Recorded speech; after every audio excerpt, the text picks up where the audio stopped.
شکر کر اللہ نے تجھے مسلمان کے گھر میں پیدا فرمایا اور اسلام جیسی دولت سے تجھے نوازا، دین اسلام جیسے خزانے سے تجھے نوازا۔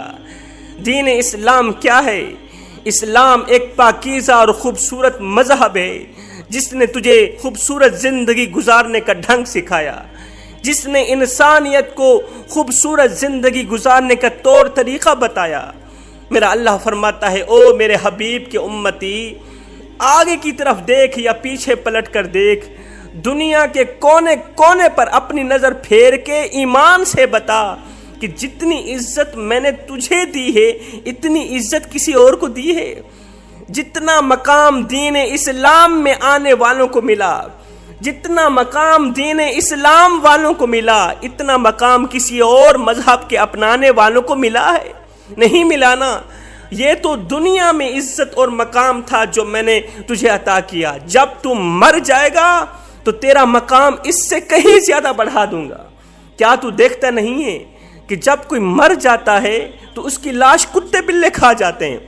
دنیا میں کتنے مذہب ایسے ہیں جن مذہب سے تعلق رکھنے والا شخص جب مر جاتا ہے تو اس کی لاش کتے بلے کھا جاتے ہیں۔ یہ لوگ مرنے والے عزیز رشتہ دار کی لاش کی بوٹی بوٹی کر دیتے ہیں، چیر پھاڑ دیتے ہیں، بوٹی بوٹی کر کے کتوں کے آگے پھینک دیتے ہیں، جانوروں کے آگے پھینک دیتے ہیں، چرندوں پرندوں کے آگے پھینک دیتے ہیں۔ کیا تو دیکھتا نہیں ہے جب کوئی مر جاتا ہے تو اسے بھڑکتی ہوئی آگ کے شعلے اڑا کر لے جاتے ہیں، اور تو شکر کیوں نہیں کرتا؟ میرا اللہ فرماتا ہے، شکر کر، ہم نے تجھے موت دینے کے ساتھ ساتھ قبر جیسا خوبصورت مکان دیا ہے، قبر جیسا خوبصورت مکان دیا ہے۔ اور کتا بھی تو مر جاتا ہے، گھسیٹ کے روڑی پہ ڈال دیا جاتا ہے۔ بکری بھی تو مری تھی، گھسیٹ کے روڑی پہ ڈال دی گئی۔ اگر تجھے بھی روڑی پہ ڈال دیا جاتا تو کیا تھا؟ اگر تجھے بھی کتے کی طرح روڑی پہ پھینک دیا جاتا تو کیا تھا؟ اگر تیری لاش کو بھی جلا دیا جاتا تو کیا تھا؟ اگر تیری لاش کو بھی کتوں کے آگے پھینک دیا جاتا تو کیا تھا؟ لیکن فرمایا نہیں نہیں، یہ میرا شاہکار ہے، پہلے اسے غسل دو، پہلے اسے غسل دو، پھر اسے چٹا لباس پہنا دو، لٹھے کا سوٹ پہنا دو، اور ہاں جگہ جگہ پر خوشبو بھی لگا دینا۔ آج زمانہ تیرا منہ دیکھنے آ رہا ہے، آج زمانہ تیرا منہ دیکھنے آ رہا ہے، اور ایمان سے بتا یہ تیرا کالا منہ دکھنے کے قابل ہے؟ فرمایا اسے اٹھاؤ، قبرستان کی طرف لے جاؤ۔ ایک بندہ بھی نہیں، 4 بندے اٹھائے، اور ہاں کندھا بھی بدلتے رہنا۔ سنو، آہستہ آہستہ جانا، میرے شاہکار کو دھکا بھی نہ لگنے دینا۔ آج تو دولہا بنا ہوا ہے، زمانہ تیری بارات بنی ہوئی ہے۔ تو دولہا، زمانہ تیری بارات، اور تیرا پروٹوکول اتنا ہے کہ آج امام کعبہ بھی آ جائے وہ بھی پیچھے ہے، تیری لاش آگے ہے۔ میرا اللہ فرماتا ہے، او میرے بندے دیکھ تو صحیح، ہم نے تیرے ساتھ کیا کیا اور تو نے ہمارے ساتھ کیا کیا۔ تو نے ہمارے ساتھ جو کچھ بھی کیا، پوری زندگی ایک سجدہ نہیں کیا، ساری زندگی غفلت میں گزار دی، نماز کے نزدیک نہ گیا، قرآن کے قریب نہ گیا، مسجدیں ویران پڑی رہیں، الماریوں میں پڑے ہوئے قرآن تیرے منتظر رہے۔ اے میرے حبیب کے امتی، دیکھ تو صحیح، تو نے زندگی میں جو کچھ بھی ہمارے ساتھ کیا، مرنے کے بعد لوگوں کے سامنے ہم نے تجھے ذلیل تو نہیں کیا، ہم نے تجھے رسوا تو نہیں کیا، ہم نے تیرے اوپر کتنا بڑا احسان کیا ہے، اور دیکھ تو صحیح تو نے ہمارے ساتھ کیا کیا، اور ہم نے تیرے ساتھ کیسا اچھا سلوک کیا۔ ہم نے تمہیں زندگی دی تھی اور ساتھ میں اختیار بھی دیا تھا، 2 راستے دیے تھے، ایک راستہ جنت کا تھا، دوسرا راستہ جہنم کا تھا۔ تو آگے کی طرف جاتا رہا، میرا نبی پیچھے تیرا دامن پکڑتا رہا، اور تو کہاں جا رہا ہے؟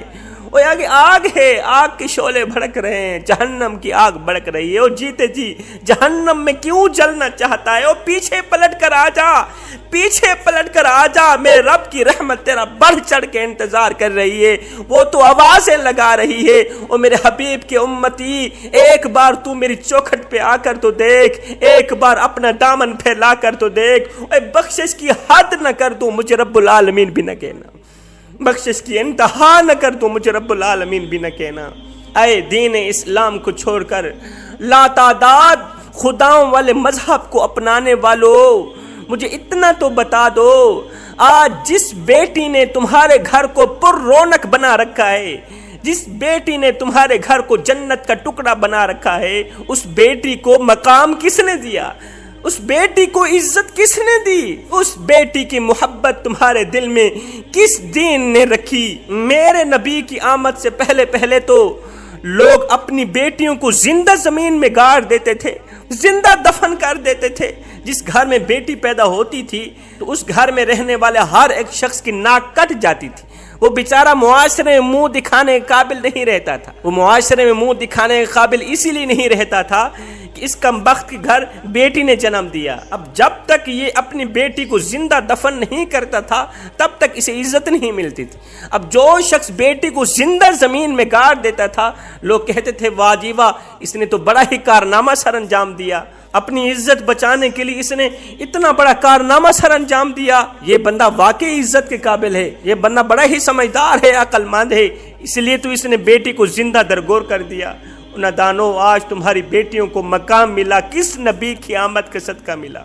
کس دین نے تمہاری بیٹی کو عزت دی، مقام دیا؟ جس دور میں کنواری لڑکیوں کو گندی نگاہ سے دیکھا جاتا تھا، جس دور میں کنواری لڑکیوں کی ڈیمانڈ نہیں تھی، مجھے بتاؤ اس دور کی بیوہ عورتوں کی کوئی قدر و قیمت ہوگی؟ ہرگز نہیں ہوگی۔ جب بیواؤں کی چیخیں، یتیموں کی آہیں، معصوم بچیوں کے دبے آنسوں ریت سے پکار کرتے ہوئے عرش الہی کو جنبش دینے لگے تو میرے اللہ کو دکھی انسانیت پر رحم آیا، آمینہ کی آغوش میں محمد عربی کو بھیج دیا۔ میرے نبی کی جلوہ گری، میرے نبی کی آمد انسانیت پر اللہ کا بہت بڑا احسان، بہت بڑا احسان۔ اس لیے تو فرمایا ہے لقد من اللہ علی المؤمنین اذ بعث فیہم رسولا۔